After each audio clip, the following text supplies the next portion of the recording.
2023 फैसले की घड़ी। जी हां, कि कुणाल चौधरी आगे, राऊ से कांग्रेस प्रत्याशी जीतू पटवारी पीछे, डबरा से बीजेपी प्रत्याशी इमरती देवी पीछे, सुर्खी से बीजेपी प्रत्याशी गोविंद सिंह राजपूत आगे, निवास से केंद्रीय मंत्री फग्गन सिंह कुलस्ते पीछे, अंबिकापुर से कांग्रेस प्रत्याशी टीएस सिंहदेव आगे, सीतापुर से कांग्रेस प्रत्याशी अमरजीत भगत आगे। तो ये बड़ी खबर आपको बता रहे हैं, आपको ये वो हॉट सीट बता रहे हैं आपको, जहां जहां से वीवीआईपी आगे हैं और वो पीछे हैं, वो सीट आपको बता रहे हैं। भोपाल के 3 सीटों पर कांग्रेस और 4 सीटों पर बीजेपी आगे है। शाजापुर से बीजेपी प्रत्याशी अरुण भीमावद आगे है। शुजालपुर से बीजेपी प्रत्याशी इंदर सिंह परमार आगे हैं। कालापीपल से कांग्रेस के कुणाल चौधरी आगे हैं।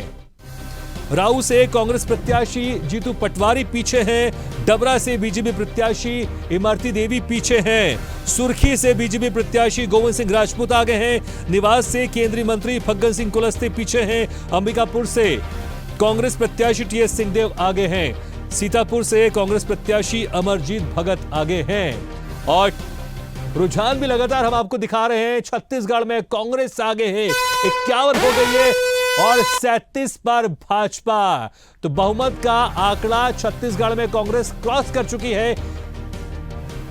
40 सीटें चाहिए बहुमत के लिए और कांग्रेस 51 पर पहुंच गई है। वहीं अगर मध्य प्रदेश की बात कर लें तो भाजपा 129 पर और कांग्रेस 98 पर। और एक और बड़ी खबर आपको बता रहे हैं, पीसीसी चीफ और पूर्व मुख्यमंत्री कमल पटेल छिंदवाड़ा से आगे चल रहे हैं। तो पूर्व मुख्यमंत्री कमलनाथ आगे चल रहे हैं छिंदवाड़ा से, तो यह बड़ी खबर आपको बता रहे हैं।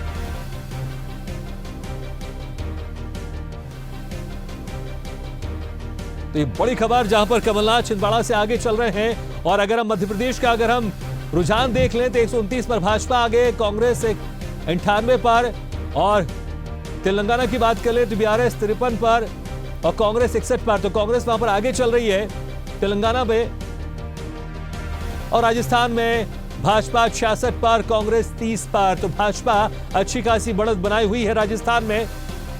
वासु जी, अगर हम छत्तीसगढ़ की बात करें, लगातार बहुत सारे दावे किए जा रहे थे आप लोग की तरफ से कि पिछली बार 15 से आप लोग लगातार आगे बढ़ते जा रहे हैं। रुझानों में 45-46 तक दिखा रहे थे, लेकिन अभी जो रुझानों की बात कर लें, एग्जिट पोल में 45-46 तक आपको दिखा रहे थे, लेकिन अभी जो रुझान सामने आ रहे हैं उसमें 35 हैं और कांग्रेस ने बहुमत का आंकड़ा क्रॉस कर लिया है। देखिए, ये ऐसा है कि हमारे कंट्रोल रूम में जो इनपुट्स आ रहे हैं, जो रिपोर्ट्स आ रहे हैं, वो हमको 44 सीट के आगे दिखा रहे हैं। जो हमारे कार्यकर्ता हैं, जो वहां पर डटे हुए हैं मतगणना स्थल के पास, वहां से इनपुट निकल के आ रहा है। तो 44 सीट पे बीजेपी अभी आगे चल रही है और 45 पे कांग्रेस है। तो मैं ये बताना चाहता हूँ कि आपके आंकड़े क्या है? देखिए, हम तो स्वदेश न्यूज में लगातार रुझान दिखा रहे हैं, आपके आंकड़े क्या निकल कर सामने आ रहे हैं? जो आप लोग इंटरनल आंकड़े कितने तक पहुंचे हैं आप लोग? इंटरनल आंकड़े की बात मैं वही बताई कि 44 सीट पे बीजेपी आगे चल रही है और 45 सीट पे कांग्रेस आगे है। 1 सीट बस कांग्रेस आगे है, क्योंकि छत्तीसगढ़ की जनता ने देखा, क्योंकि 5 साल में इन्होंने कुछ नहीं किया। छत्तीसगढ़ का बेड़ा गर्क करके रख दिया। विकास के काम छत्तीसगढ़ के अंदर ठप पड़ रहे हैं। यहाँ पर माफिया गण ला दिया गया, अपराध गण बढ़ा दिया गया छत्तीसगढ़ को। और जो महिलाओं से उन्होंने वादा किया था वो पूरा नहीं किया और फिर से वादा कर दिया इस घोषणा पत्र में। तो जनता सब देख रही है, माताएं बहनें देख रही है कि 5 साल में आप कुछ कर नहीं पाए। जो आप हमारी बढ़त देख रहे हैं, हम 15 सीट पे थे। अगर मैं आपके चैनल की बात करूं, हमको 34 दिखा रहे हैं, तो कहीं ना कहीं आपके चैनल की बात करें कि हम बढ़त की ओर है। और निश्चित रूप में जब आंकड़े परिवर्तन होंगे तो ये भारतीय जनता पार्टी के पक्ष में होंगे। पूर्ण रूप से बहुमत के साथ सरकार भारतीय जनता पार्टी यहाँ पे बनाएगी। ठीक है, आपको अभी भी भरोसा है। लेकिन सुमेर डे जी, जिस तरह से एग्जिट पोल में दिखाया जा रहा था उसी के हिसाब से यहां पर कांग्रेस से रुझानों में भी आगे है, 54 है। लेकिन आप लोग के नेताओं की तरफ से 75 पार का एक नारा दिया गया था, वो तो कम से कम यहां पर अभी दिखाई नहीं दे रहा है रुझानों में। देखिए, जहां तक कांग्रेस पार्टी है, बहुत ज्यादा हम एग्जिट पोल पे कभी भरोसा नहीं करते हैं। हमें अपने कर पे भरोसा है, हमें छत्तीसगढ़ की जनता पे भरोसा है, हमारे नीतियों पे भरोसा है। उन नीतियों के दम पर ही हम काम करते हैं। एग्जिट पोल के साथ हम नहीं चलते। हमारा ये मानना है हमने इन 5 सालों नहीं ठीक है, में एग्जिट पोल पुरानी बात हो गई, लेकिन अभी रुझानों की बात कर लेते हैं, क्योंकि आप लोग के नेता दावा कर रहे थे, भूपेश बघेल भी कह रहे थे कि जो 5-7 है वो 7-5 हो जाएगा, मतलब 75 के पार हम पहुंच जाएंगे। लेकिन अभी के जो रुझान आ रहे हैं इसमें आप लोग 53 पर ही हैं, मतलब जो बड़ी बड़ी बातें की जा रही थी आप लोग की तरफ से, नुकसान तो हो रहा है, अच्छा खासा नुकसान हो रहा है आपको इस बार। देखिए, अभी हम लगभग 9:45 सवेरे बैठे हैं और लगभग जो ट्रेंड पूरा क्लियर आते आते आप ये आप पिछले सालों से देख रहे हैं चुनावों को करीब से, तो आप भी समझ सकते हैं कि 12-1 तक सब चीजें क्लियर होकर सामने आती है। ऐसी स्थिति में हमारा यह दावा है कि हम 75 के पार जाएंगे, किंतु समय के साथ साथ चीजें आगे बढ़ती जाएगी। अभी जो कुछ ऐसी जगह पे भी कुछ प्रथम जो चरण होते हैं, कहीं कहीं पे प्रथम गणना का जो क्रम होता है, हो सकता है वो कुछ भाजपा से जुड़ा हुआ क्षेत्र होगा, इसलिए वहां पे थोड़ा सा भाजपा का ट्रेंड ऊपर दिख रहा है। वैसे भाजपा जमींदोज पार्टी है इस वक्त छत्तीसगढ़ में, तो भी थोड़ा सा कहीं पे जमीन से 1-2 इंच ऊपर दिख रही है, तो वो आपको मुझे लगता है 11-12 बजे तक पूरी तरह क्लियर हो जाएगा। हम 75 के पार होंगे, जहां पर बीजेपी 5 साल पहले करी थी, लगभग आज भी बीजेपी वहीं पर है, उससे आगे नहीं है। छत्तीसगढ़ की जनता जानती है कि भाजपा ने 15 साल छत्तीसगढ़ का शोषण किया है और कांग्रेस ने लगातार 5 साल जनता के लिए काम किया है। उसका परिणाम आपको सुखद अनुभूति दोपहर को 12 के आसपास दिखने रही। हालांकि फिलहाल अभी रुझानों में भी दिख रहा है, बासु जी आप लोग कांटे की टक्कर की बात कर रहे थे, रुझानों में तो नहीं दिख रहा भाई, सीटें आपकी और कम होगी, 32 में पहुंच गए, कांग्रेस 56 पहुंच गई है। देखिए, अभी ये अनुमान है, निश्चित रूप से अभी वोटों की गिनती चालू है। फर्स्ट राउंड मेरे को लगता है अभी चल रहा होगा, और मुझे लगता है कि लेकिन फासला बहुत बढ़ गया। आप देखिए 56 और 32, अगर 3-4 सीटों का, देखिए छत्तीसगढ़ को जितना मैं समझता हूं 3-4 सीटों का फासला अगर होता है तो आगे पीछे हो जाता है, लेकिन जब फासला इतना बढ़ जाता है जहां पर 56 और 32, तो थोड़ा सा मुश्किल तो लगता है फिर। नहीं, मैंने ये कहा कि हमारे जो इंटरनल इनपुट्स हैं वो 44 सीट पे आगे हैं। अभी मैं आपके चैनल पे बैठा हुआ हूं, मैं वो इनपुट्स नहीं मिल पा रहे हैं, लेकिन मेरे इनपुट्स चैनल के बैठने के पहले हमारे वॉर रूम में जो इनपुट्स आ रहे हैं वो 44 सीट पे बीजेपी को आगे दिखा रहे हैं। आपके चैनल में आपके आंकड़े हो सकते हैं, लेकिन हमारे आंकड़े 44 सीटें हैं। लेकिन आपके इंटरनल इनपुट भी कांग्रेस को बहुमत की सरकार बनाते हुए दिखा रहे हैं, 46 तो मिल ही रहा है ना उनको। नहीं, इनको मोदी जी और अमित शाह से इनपुट मिल रहे हैं पहले तक, और मैं इसलिए कह रहा हूँ कि फर्स्ट राउंड की अभी काउंटिंग चल रही है। हम इसलिए दावे के साथ कह रहे हैं क्योंकि हमने ग्राउंड में काम किया है, और भारतीय जनता पार्टी ने हर एक जनता से बात करके जाना है, क्योंकि परिवर्तन की पूरा जनता, छत्तीसगढ़ की जनता लहर चल रही है छत्तीसगढ़ के अंदर। आप जैसे जैसे आगे ट्रेंड बढ़ते जाएगा तो आप देखेंगे कि ये ट्रेंड भारतीय जनता पार्टी को बहुमत देगा। ठीक है, बहुमत देगा, आपका भी विश्वास है। लेकिन सुब्रत जी, अगर कुछ देर पहले एक हमने बड़ी खबर दिखाई थी जिसमें मुख्यमंत्री भूपेश बघेल पाटन से पीछे चल रहे थे और उनके भतीजे विजय बघेल आगे चल रहे थे, क्या ये ट्रेंड आगे चलता रहेगा या फिर बहुत बड़े मार्जिन से मुख्यमंत्री भूपेश बघेल जीतेंगे, आपको लगता है? वो कुछ मिनट का ट्रेंड था, अब स्थिति बदल चुकी है। भूपेश बघेल जी आगे चल रहे हैं, वो थोड़े से देर का ट्रेंड था, उससे अभी की जो करंट स्थिति है उसमें भूपेश बघेल जी आगे चल रहे हैं। ये कुछ समय का, कुछ क्षण का था, आपने सही दिखाया था, किंतु अब वो स्थिति लगभग बदल चुकी है। अब कांग्रेस आ गई है। जहां तक बीजेपी को लगता है कि उनके जो इनपुट की बात हो रही है, उनको जनता के इनपुट से मतलब नहीं है, उनको मोदी जी और अमित शाह जो कान में फूंक के जा रहे हैं सरकार बनाने का, वो उनके हिसाब से उनको लग रहा है सरकार बनेगी। किंतु छत्तीसगढ़ की जनता इस वक्त कांग्रेस के साथ कंफर्ट लेवल में सरकार में रहना चाहती है, इसलिए एकदम स्पष्ट है कि छत्तीसगढ़ में कांग्रेस सरकार बन रही है। कुछ लोगों को जनता के इनपुट से मतलब नहीं, अमित शाह मोदी के इनपुट से मतलब रहता है, उनको ऐसा लगता है कि उनकी सरकार शायद बन सकती है। ठीक है, अगर इसी रुझानों का मान लें कि ये रुझान अब आप लोग के पक्ष में जाएगा और नतीजे में भी तब्दील हो जाएगा, तो एक तो फाइनल आंकड़े कितने पहुंचेंगे, और दूसरा फिर वो कौन कौन सी आप कुछ बड़ी वजह बताते हैं जिसकी वजह से दोबारा छत्तीसगढ़ में कांग्रेस की सरकार बन रही है? देखिए, हमारा ये मानना है कि जिस प्रकार हमने 5 साल काम किया, हमने जहां विद्यार्थियों के लिए काम किया, युवाओं के लिए काम किया, किसानों के लिए हमने बेहद स्तर का काम किया, हमने विकास के नए नए आयाम स्थापित किए, उस समग्र छत्तीसगढ़ के विकास पर हमने काम किया। उस आधार पर हमें पूरी तरह से भरोसा है। छत्तीसगढ़ की जनता ने भूपेश बघेल में अपने उस काका को देखा जो पिताजी का छोटा भाई होता है, जो उस परिवार, पिता परिवार का मुखिया होता है और पिता का जो भाई होता है वो हमेशा उस परिवार को सहयोग करता है। छत्तीसगढ़ की एक एक जनता को लगता है कि भूपेश बघेल जी उनके काका है, उनके परिवार की गाड़ी यदि कहीं फंसेगा तो काका पीछे से धक्का देंगे। ये जो भावनात्मक जो और पारिवारिक काका के कार्यक्रम भेंट मुलाकात ने क्या काका को उनके लोगों से ज्यादा करीब किया?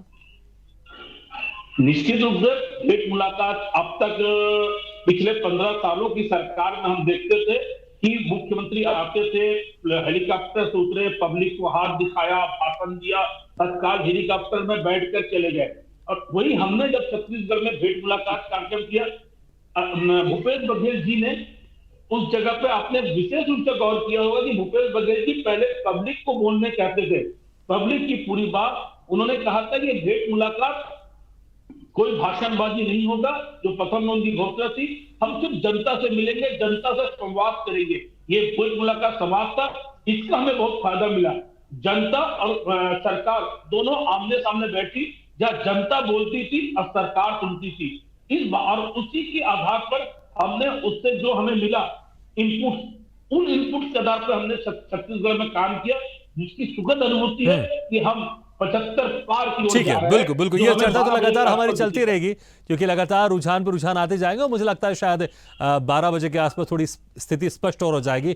थोड़ा सा मैं आपको रोकना चाहूंगा, और लगातार जो नेता है उनके बयान भी सामने आ रहे रुझानों को लेकर। आपको सुनाते हैं मध्य प्रदेश के नेता, कांग्रेस के नेता विवेक तन्खा ने क्या कुछ कहा रुझानों पर, सुनिए।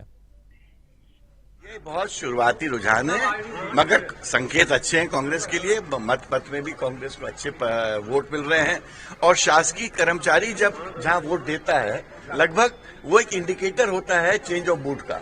और ये 18 साल की सरकार थी जो जिससे लोग बोर हो चुके थे, फैटिग आ चुका था, तो अब एक बदलाव का वातावरण तो हमको ग्राउंड पर दिख रहा था। हमको लगता है वही ट्रांसलेट होगा into vote ultimately, but let us wait. देखिए, इलेक्शन होता है, जब तक पूर्णतः इलेक्शन के रिजल्ट्स नहीं आ जाते कुछ भी।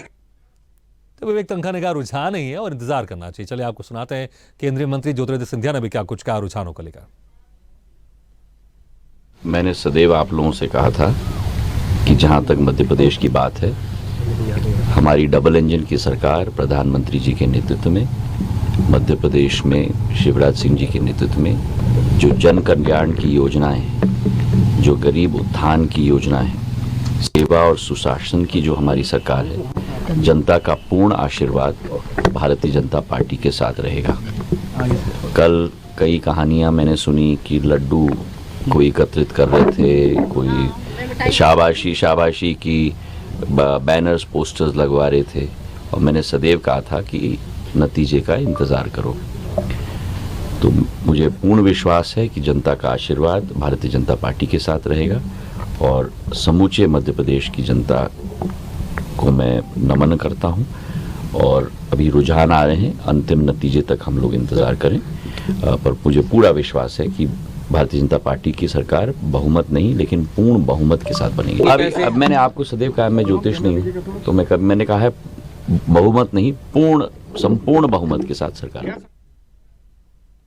वासु जी, अगर हम एमपी की बात करें, राजस्थान की बात कर लें, आप लोग के नेता तो खुश होंगे, लेकिन छत्तीसगढ़ में थोड़े से हतोत्साहित होंगे, थोड़े से दुखी होंगे, क्योंकि छत्तीसगढ़ में जो आंकड़े आ रहे हैं वो आप लोगों के पक्ष में नहीं आ रहे।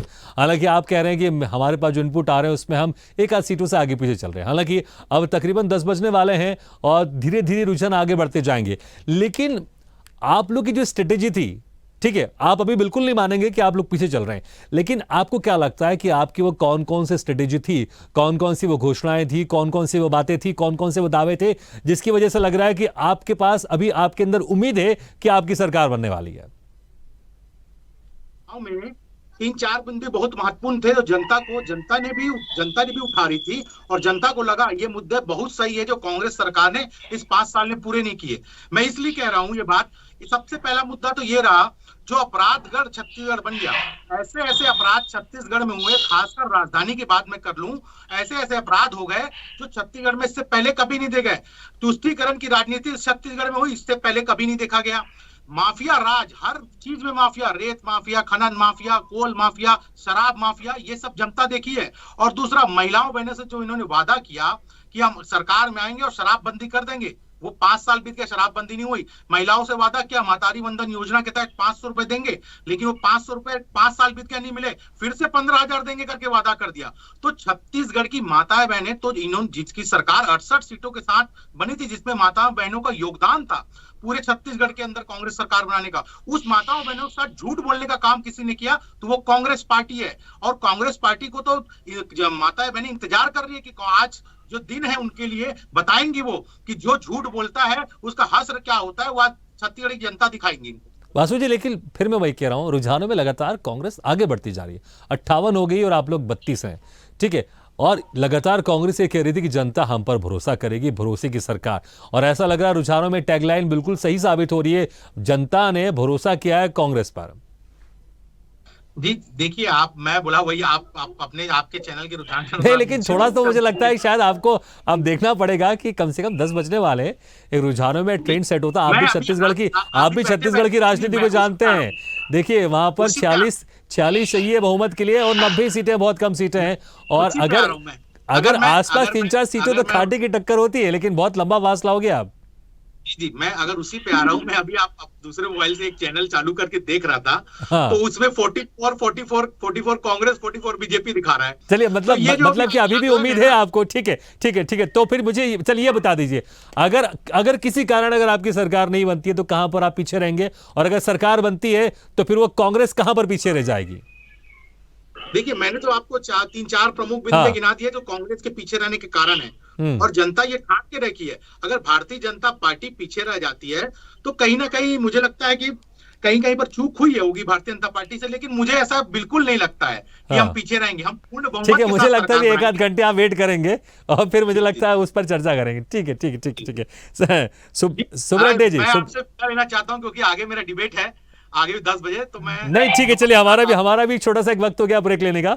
और आप दोनों मेहमानों को बहुत बहुत शुक्रिया हमारे इस खास चर्चा में शामिल होने के लिए।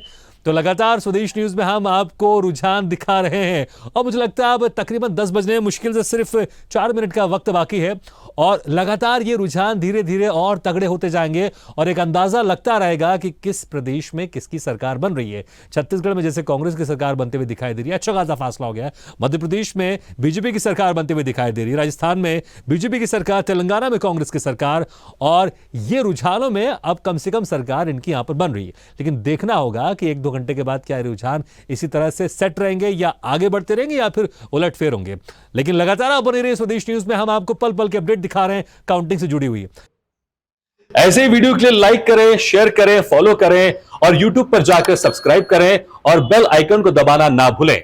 और ताजा तरीन अपडेट के लिए swedeshlive.com पर जरूर जाएं।